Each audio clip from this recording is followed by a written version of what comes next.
que esse tema, relacionamento com Deus, acaba sendo um tema recorrente em nosso meio? Primeiro, é porque realmente a palavra diz que a gente deve congregar e exortar mutuamente uns aos outros para que a gente não endureça o coração. O texto diz assim que a gente deve exortar todos os dias, durante o tempo que se chama hoje, né? Durante o tempo que se chama hoje, ou seja, sempre, que a gente deve exortar. O que é exortar? Exortar é animar, é estimular, é incentivar. E tem um dos sentidos da palavra exortar também, que pode ser usada, dependendo do contexto, como admoestar. A admoestação é uma palavra mais de advertência, ao mesmo tempo de estímulo. É uma palavra um pouco mais forte. E que produz ânimo de fé na gente. Amém? Amém. Ou seja, abre os olhos. Diz assim, eu preciso buscar a Deus. Aleluia. Outra razão pela qual o tema se torna recorrente é porque a gente às vezes não vê a efetividade da prática disso. Aí há uma realidade que está acontecendo nos dias de hoje, que é a gente envolvido com muitas coisas. É a gente entretido com muitas coisas. É a nossa mente ocupada com muitas coisas. São as escolhas que a gente faz, que às vezes não são escolhas tão excelentes assim, tão boas. Paulo faz uma oração e diz assim, irmãos, eu oro para que o vosso amor aumente mais e mais, em toda sabedoria e conhecimento, para que possais escolher as coisas excelentes. Uma das profecias para esse tempo é que o amor de muitos esfriaria. Se o amor esfria, o interesse diminui. Certo? O interesse diminui. Com o interesse diminuindo, a busca diminuindo, o que acontece? Um monte de saco vazio. E saco vazio não fica em pé. No fim das contas, a gente vê situações de pessoas caindo em pecado e perguntando, por que eu pequei, meu Deus? Eu não queria pecar, eu não queria fazer isso. E às vezes você peca porque você escolheu o pecado. E às vezes você peca porque você não foi forte o suficiente para resistir à tentação. Eu já vi gente dizendo assim, eu não queria pecar, eu não queria, mas eu não me dei conta, não dei conta. E por que não deu conta? Porque a sua alma não estava cheia de Cristo. Foi a pergunta que Deus me fez, o Espírito Santo veio me fazendo enquanto me deslocava do quarto para aqui com o notebook na mão. De quão está cheia a sua alma. Porque, irmãos, o segredo da vida cristã é Cristo em vós, esperança da glória. É Deus que opera tudo em todos. Eu não quero diminuir o valor do corpo de Cristo, pelo contrário. O corpo de Cristo é uma parte da ação de Deus na vida da gente. Mas o fato é que você não pode viver do que a igreja te dá, somente. A Bíblia diz que a igreja é o complemento daquele que cumpre tudo em todos.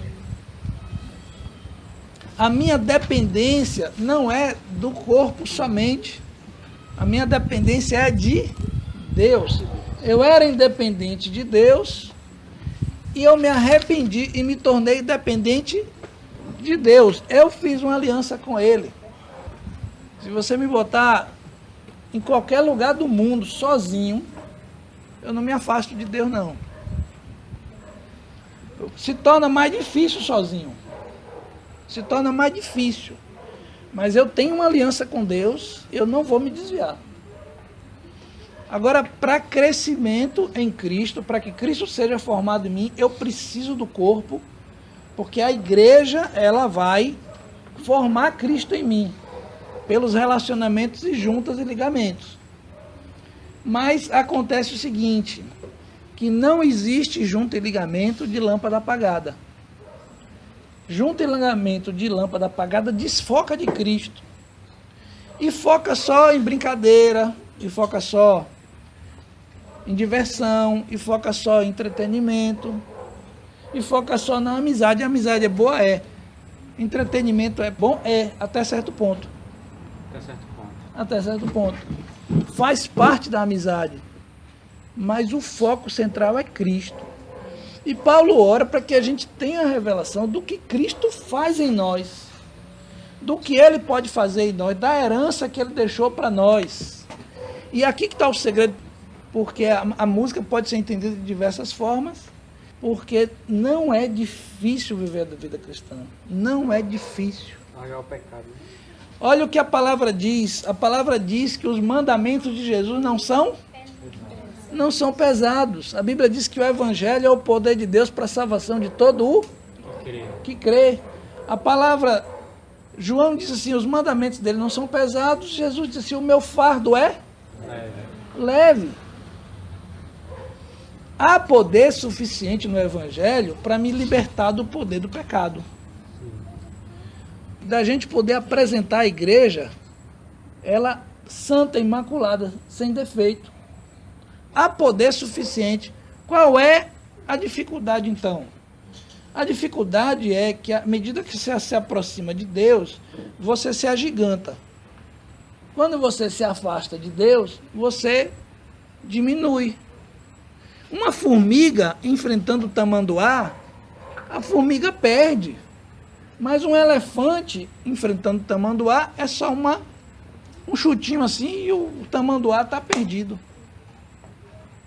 Eu, diante de uma tentação de pecado, se eu estou vazio de Cristo, aquela tentação me engole. Eu não consigo vencer a tentação. Mas se eu estou cheio de Cristo, aquela tentação é fichinha. Porque Cristo opera tudo em todos. Para eu amar minha mulher, vazio de Cristo, para eu educar meus filhos, vazio de Cristo, é dificílimo, é complicado. Porque no primeiro erro que a minha mulher tiver comigo, vai vir ira, vai vir chateação. Mas quando eu estou cheio de Cristo, é brincadeira. Eu vou dar outra face com facilidade, eu vou contornar, eu vou ter sabedoria, eu vou ter graça. Vou perdoar, porque Cristo em mim opera tudo. Amém? Amém. Mas, se eu tiver vazio de Cristo, se a mulher, por exemplo, tiver vazio de Cristo, ela não consegue se sujeitar ao seu marido. Você guardar a sua boca da maledicência só é possível se você estiver cheio de Cristo. Porque Deus opera em você tudo. Esse é o segredo da vida cristã. Às vezes a mulher diz assim, meu marido é difícil. Não, não é seu marido que é difícil, é você que está vazia de Cristo. Porque minha esposa é difícil. Não, não é a esposa que é difícil, é você que está vazio de Cristo. Porque quando você se enche de Cristo, aquilo que você achava difícil, agora você vai achar fácil. Não é não? Porque quando eu estou vazio de Cristo, as situações de minha casa se agigantam. Eu disse, meu Deus do céu, como é que eu vou fazer Larissa e Gabriel? E como é que eu vou fazer Dileuza? Os defeitinhos de Dileuza me parecem ser defeitões. Porque o que muda são os meus olhos. Jesus disse assim, se os teus olhos forem bons, todo o seu corpo será bom. Todo o seu corpo terá luz, mas se os teus olhos forem maus, todo o seu corpo será treva. Veja que a luz que há em ti não sejam trevas. Será que o que você está vendo da sua mulher, ou do seu marido, ou do seu pai, de sua mãe, ou do seu irmão, ou da igreja, será que você está olhando com bons olhos? Será que você está olhando com os óculos da fé? A sua candeia está acesa? Agora, eu queria falar outra coisa. Às vezes, tem pessoas que têm um esquema de vida. O que é um esquema de vida? A minha rotina durante a semana. Às vezes você tem uma rotina que quando você chega no final de semana você está vazio de Deus. Verdade. Aí vem para o encontro caseiro para se encher, aí bebe um pouquinho, depois vai para casa. Em casa não se enche, ou se enche muito pouco. Aí depois vai se encher no encontro geral, vai se encher no encontro com o discipulador. Aí está vivendo só da graça que o corpo dá. E o corpo é só complemento, gente. A igreja é só o complemento daquele que cumpre tudo em todos. Você precisa de Deus agindo na tua vida, Deus borbulhando dentro de você, ó, vivendo dentro de você, crescendo dentro de você, como diz aquela música, seja tudo em mim. Seja tudo em mim. É incrível como os olhos da gente mudam, como a gente enxerga as coisas diferentes quando a gente está espiritual, está cheio de Jesus. Espiritual não é místico, não. Espiritual é, eu estou cheio do Espírito. Quando eu estou no Espírito, como a vida toma um colorido. A paz enche meu coração se aquieta, eu me sinto seguro, eu me sinto suprido em todas as coisas. Eu me sinto bem, Deus está comigo, nada me deterá. Mas quando eu estou vazio de Cristo, aí vem desânimo, aí vem maledicência, vem murmuração, aí vem quando os homens que são mais fracos na área de olhares acabam olhando porque não deve, porque os instintos são mais fortes do que a gente, e por aí lá vai. Jesus disse, vinde a mim e eu vos darei vida. A promessa do Evangelho, e o Evangelho não falha, Jesus não falha, e se eu não estou experimentando isso, se eu não estou vivendo isso, eu preciso então questionar meu relacionamento com Deus. E quero dizer algo mais. João 15, antes de Jorai abrir e falar ali, quando Jorai começou a falar, eu disse só. Porque João 15, eu estava aqui com a cabeça, João 15. João 15, Jesus disse, permanecei em mim, e eu permanecerei? Jesus não disse assim, eu vou te permanecer em mim. Nesse momento, Jesus está falando de uma iniciativa minha. Diz, permanecei em mim. Como consequência de você permanecer em mim, eu permanecerei em vós. Você sabe a riqueza que é Jesus permanecer em você? Você já experimentou isso? Você já experimentou o gozo disso, a alegria disso, a vida disso? O quanto isso é fantástico, o quanto isso é poderoso?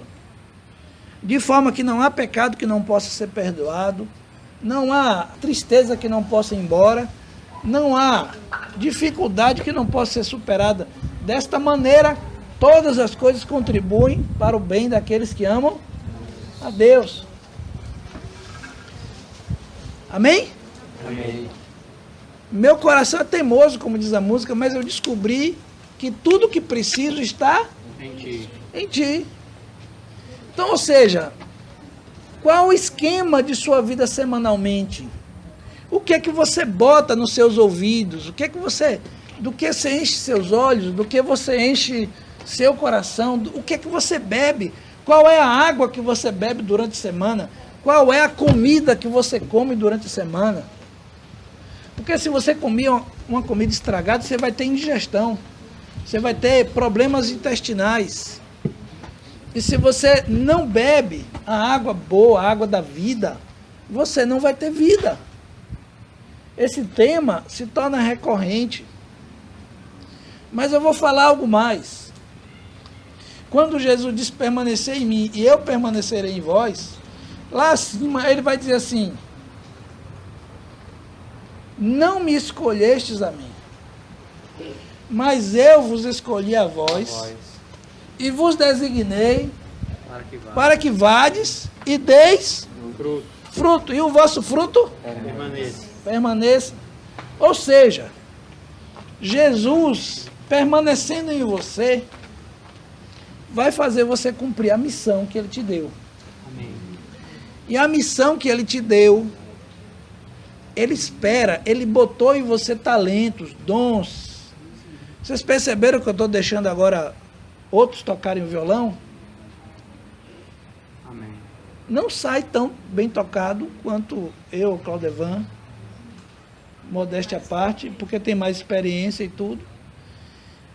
Mas quando eu comecei a tocar, eu tocava assim também. E pelo exercício cheguei lá. Então vamos botar esses jovens aí para trabalhar, vamos botar todo mundo para participar.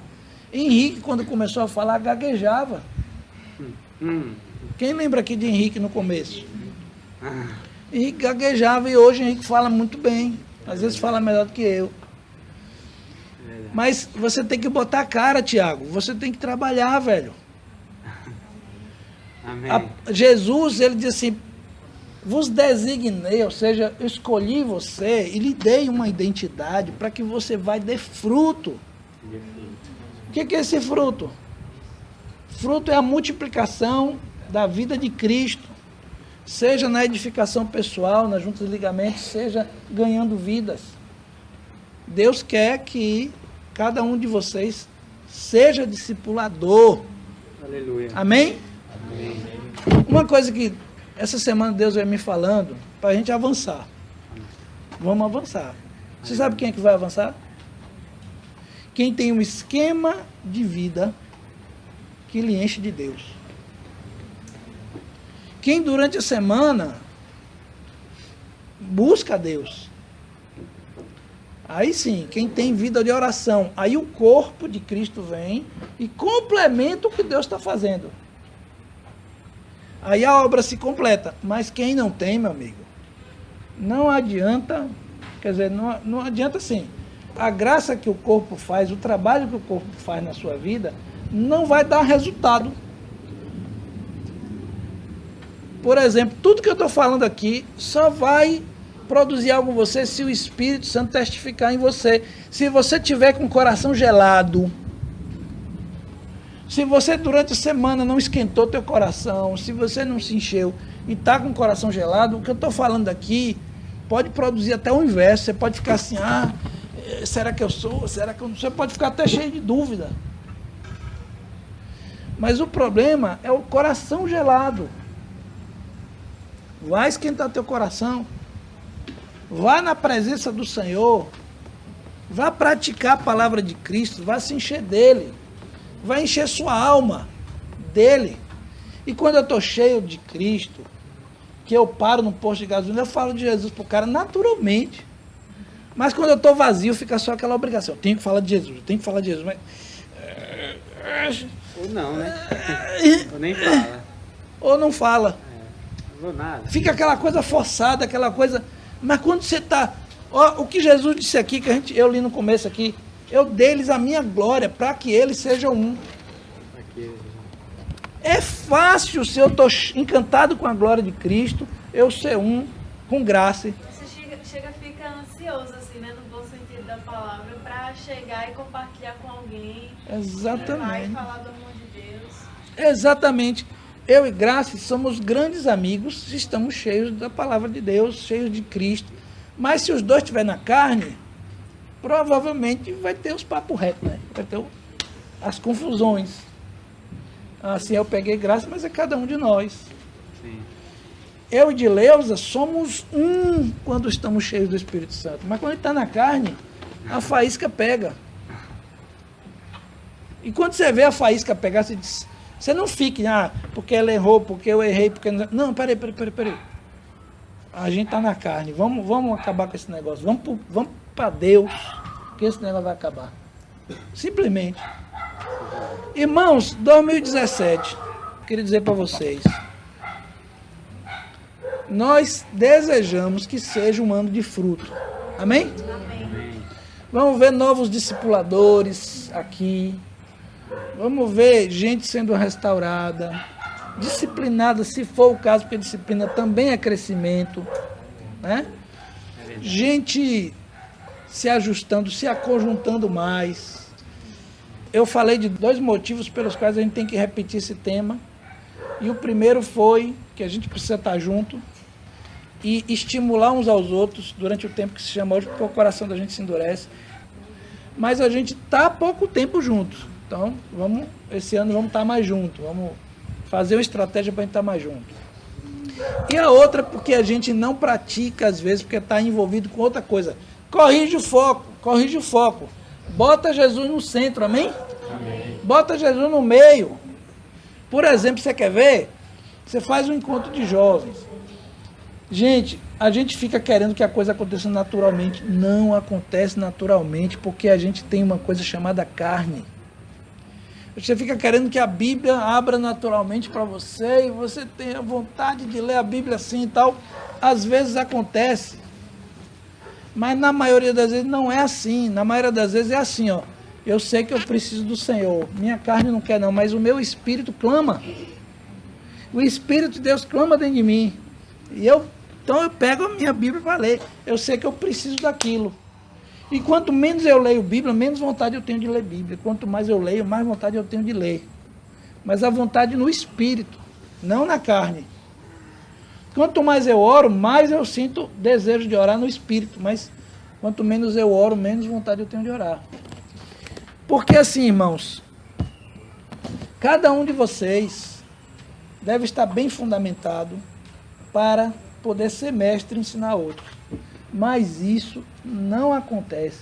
Você pode repetir a apostila, fazer 1, 2, 3. Não acontece em quem não está cheio do Espírito Santo. Porque estudo de Bíblia, inclusive, precisa de revelação. Que Deus abra a Bíblia com você. E é a coisa mais gostosa do mundo quando você abre a Bíblia e Deus fala com você ali na Escritura. E aquela palavra mexe com você. E aquela palavra brilha ali dentro do seu coração. Isso é o Espírito Santo que faz. E nós somos dependentes que isso aconteça. Precisamos disso. Eu queria concluir minha fala falando de Zaqueu, da mulher, do fluxo de sangue e do cego de Jericó. Uma coisa que tinha nesses homens, que tem sido meu desejo, minha oração, que Deus faça isso conosco. Desespero por Jesus. Desejo por Jesus. Clamor por Jesus. Porque só nele há salvação. Não há salvação em outro senão em Cristo. Não há como. Amém, amados? Amém. Só Jesus mesmo para salvar a gente. Então tenha um esquema de vida aí durante a semana. Mexa na tua vida. Mexa no teu esquema durante a semana. E arrume para você um esquema que te encha de Cristo. Porque senão o pecado vai lhe engolir. E tem várias advertências de Jesus. A advertência das virgens prudentes é uma delas. Se você não tiver azeite, você não vai encontrar o noivo. Amém? Amém. Não, aí é misericórdia, né? Se você não tiver azeite, você não vai encontrar Jesus. Misericórdia. Mas se você tiver azeite, você vai encontrar Ele. Amém? Amém. Aleluia. Vamos buscar o Senhor. Jesus é bom. Vamos orar, irmãos?